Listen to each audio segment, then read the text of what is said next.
L'Italia dei Valori, fuori dal Parlamento ma ancora dentro alla politica, ha lanciato il referendum contro il gioco d'azzardo. Francesca Lagoria. La legge di iniziativa popolare contro il gioco d'azzardo è stata consegnata in Cassazione, ma è solo il primo passo. Per portarla in Parlamento l'IDV dovrà raccogliere 50.000 firme. Il gioco d'azzardo di Stato è una piaga straordinaria.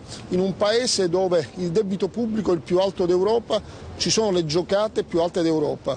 La dimostrazione che il gioco non è un gioco del divertimento, ma un gioco della disperazione. Il giro d'affari legale è cresciuto in questi anni a dismisura.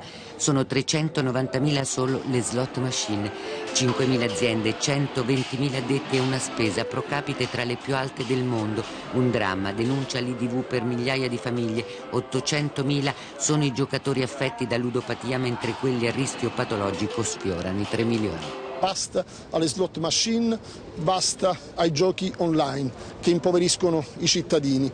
I dati sono drammatici in questo momento.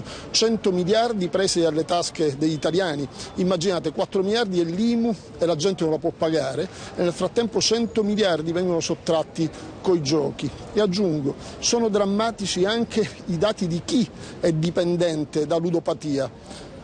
È la droga del nuovo millennio, è la droga del nostro secolo.